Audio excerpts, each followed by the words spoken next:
Wars: The Rise of Star Wars: The Rise of not a Skywalker.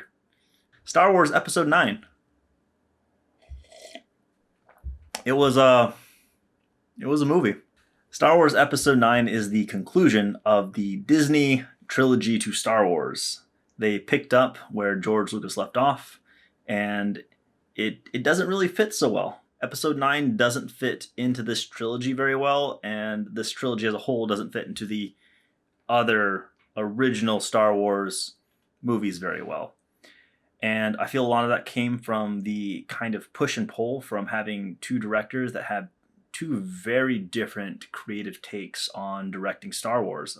Obviously, Rian Johnson is a very good, very established director, and he kind of came in with Episode 8, took everything that was established in Episode 7, and gave us something else. So Star Wars Episode 9, going in, it was a very difficult challenge to begin with. So I don't think anyone really envies J.J. Abrams in the task, and I think he did a good job for what he was given.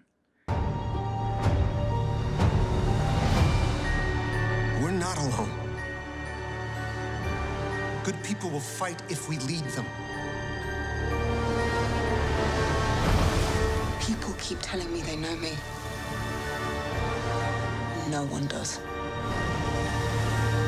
J.J. Abrams and Rian Johnson are obviously both very talented directors, but merging them together without any kind of continuity between the movies, it doesn't feel it doesn't feel good. It's sloppy. This movie does a lot to correct a lot of the what I guess are considered mistakes by Rian Johnson.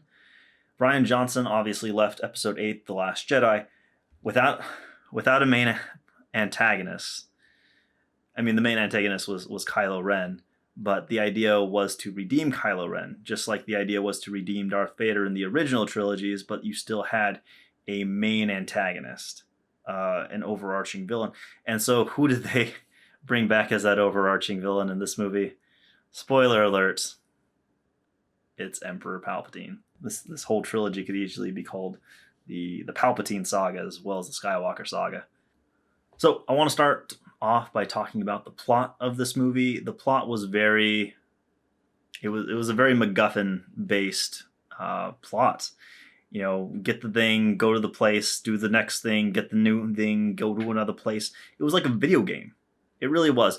The problem with using MacGuffins in movies versus using it in like things like video games have a lot more playtime or a lot more runtime than a movie does. There's lore, there's a lot of things that you can establish in a video game, you know, puzzles, things like that keep you entertained as you're going through with this little adventure. A movie, you're really constrained to, you know, 2-3 hours. And at that point, you know, you need to establish something. And if you are using a MacGuffin to pretty much drive the plot of the film, it becomes kind of stale. Another problem I had with it is that there were very few real like moments. There were very few things that I felt were emotional or real. There was no real danger for any of the characters. I mean, even the beginning shots of the movie, it doesn't really feel like anyone's in any particular danger. Everything's kind of brushed off. Everything kind of just works out. And so there aren't any real stakes in Star Wars. They've had this establishment of expectation where I'm not really worried if, you know, my favorite, you know, character is going to get killed off or if anyone's going to fail. I mean, Rey so far in the entire series has won every single lightsaber battle, every single even fight in general, you know, space flight, you know, everything that she's come in contact with. Just blew it out of the water. Fine. And it gets old after a while, you know, watching the same thing, you know, succeed. Even Luke in Episode 5, you know, lost a hand because of his, you know, arrogance. And Luke, between Episode 4, New Hope, and Episode 6, Return of the Jedi, he's a completely different character. You know, you go from this whiny, you know, teenage boy from Tatooine, and then he returns to Tatooine in Return of the Jedi, and he's very confident. He's very, you know, composed. He's a Jedi at that point.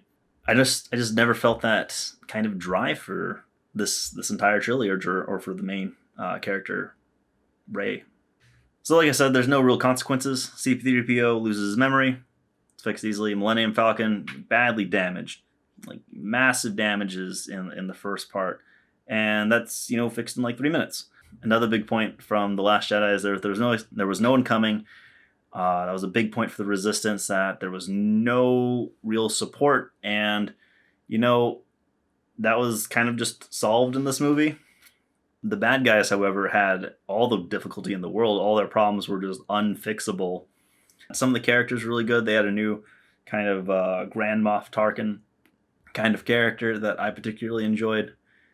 He was super cool. Out of everything in this movie, the thing that I was probably most disappointed or maybe surprised about was the inclusion of a sky beam. Now, for those of you that don't know, a sky beam is this beam that they just shoot into the sky at some point in a movie. A lot of movies have it. Suicide Squad has it. Superman Returns, or Superman Man of Steel, that was it. That one has it. A bunch of movies have a sky beam at one point or another. The list, of course, goes on, and this movie somehow introduces a sky beam, and it is a way of escalation when you want to, raise the stakes, but you don't know how to raise the stakes anymore. And that's kind of been the whole of, this trilogy. Here's a Death Star. Well, here's, an even bigger Death Star. Well, here's a Death Star planet. Well, here is, a Death Star laser on, a million ships. And it's just ridiculous at this point. Like, you need to find a way to tone it back down and learn that escalation doesn't necessarily make a good story.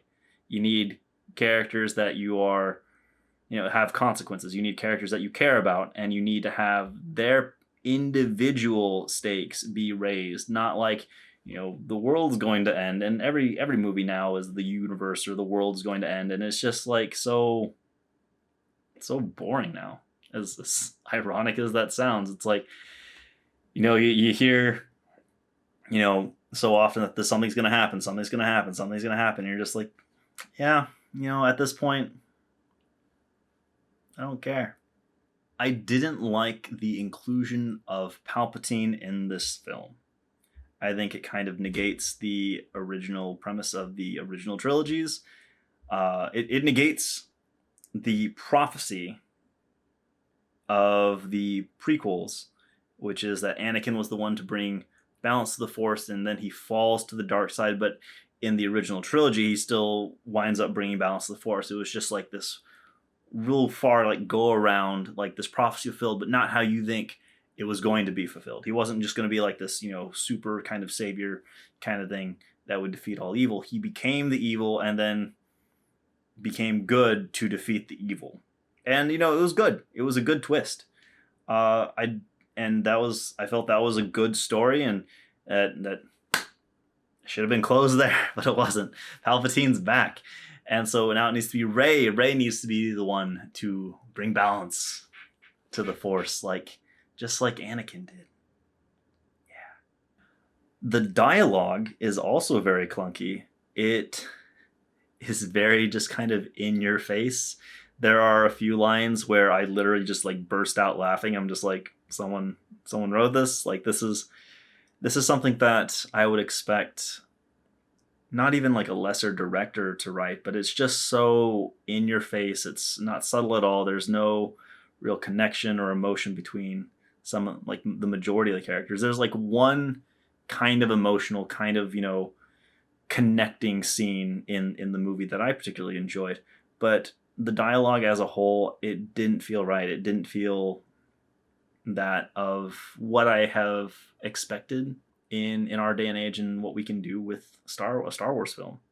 We've come so far, and Star Wars, I just feel, hasn't come as far as we have in our ability to create very good movies. Star Wars just hasn't evolved. We've gotten better visually. We have, great actors and actresses, but the plots, the beats, I feel that they're just, we're still back in, prequel era where it's very campy. And at the same time, I don't think and time will tell. I don't think that these will age like the prequels. Well, the prequels we've come to, at least I have a great fondness because they're so like over the top, and there's so much just bad CGI sometimes, but they grow on you, and I don't feel that kind of connection between these. And who knows? Like I said, time will tell. Star Wars is supposed to be timeless. I don't feel that these, just because of the messages and the purpose and some of the drives and themes of this film, I don't think that they are particularly timeless. So the name of this movie is called The Rise of Skywalker. And if you're like me going into this movie, you're thinking, how can a Skywalker rise? Luke, became one with the Force in the last movie. What's going on? Is he going to come back as a ghost? That doesn't make too much sense because ghosts can't really do anything. Not like they can hold a lightsaber or like fight or use the Force as a Force ghost. Maybe he just teleported at the end of The Last Jedi. But, Force teleportation, that seems like a stupid thing to introduce. Very, very universe breaking in some ways. So let me know what you thought about it. Leave a like, it's appreciated. Subscribe for more content. I should have more stuff coming soon. Appreciate you, just sharing this small moment with me as I rant about something that I genuinely enjoy and hope to see get better. So stay tuned, and thanks for tuning in.